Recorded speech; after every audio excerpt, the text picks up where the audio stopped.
दोस्तों, एक दिन एक गाय और उसका छोटा सा बछड़ा सड़क पर जा रहे थे। अचानक एक ट्रक ने गाय को टक्कर मार दी। गाय जख्मी होकर जमीन पर गिर गई। बछड़ा खौफ और बेबसी के आलम में वहीं रुक गया। उसकी आंखों के सामने उसकी माँ सड़क पर तड़प रही थी।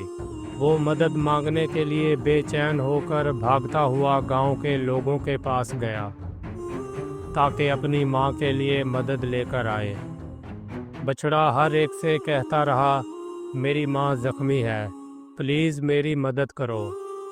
उसने सोचा कि इंसान तो सबसे ज़्यादा रहम दिल होते हैं, मगर अफसोस कोई उसकी मदद को ना आया।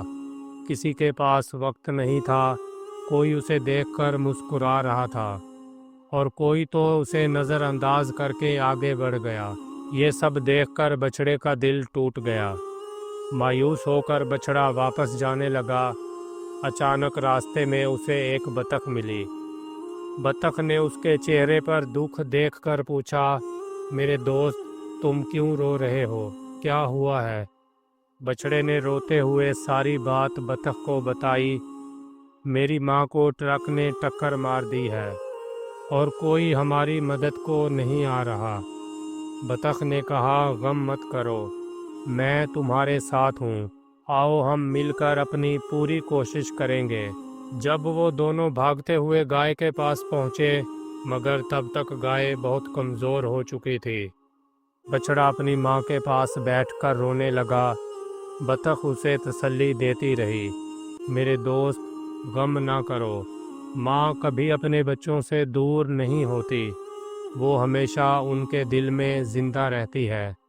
हमें दूसरों की मदद करनी चाहिए ताकि कोई अकेला ना रहे। उस दिन के बाद बछड़े ने एक बड़ा सबक सीखा। उसने ये जान लिया कि ज़िंदगी में सबसे बड़ा नेकी का काम किसी की मदद करना है और हमें कभी किसी को अकेला नहीं छोड़ना चाहिए। हमें हमेशा दूसरों की मदद करनी चाहिए, ख़ास तौर पर जब वो मुश्किल में हों। अगली सुबह बछड़ा और बतख इकट्ठे गांव की तरफ जा रहे थे। उनके दिल में उम्मीद और नेकी का जज्बा था। अगर आपको ये कहानी पसंद आई हो तो वीडियो को लाइक, शेयर और चैनल को सब्सक्राइब करना ना भूलिएगा।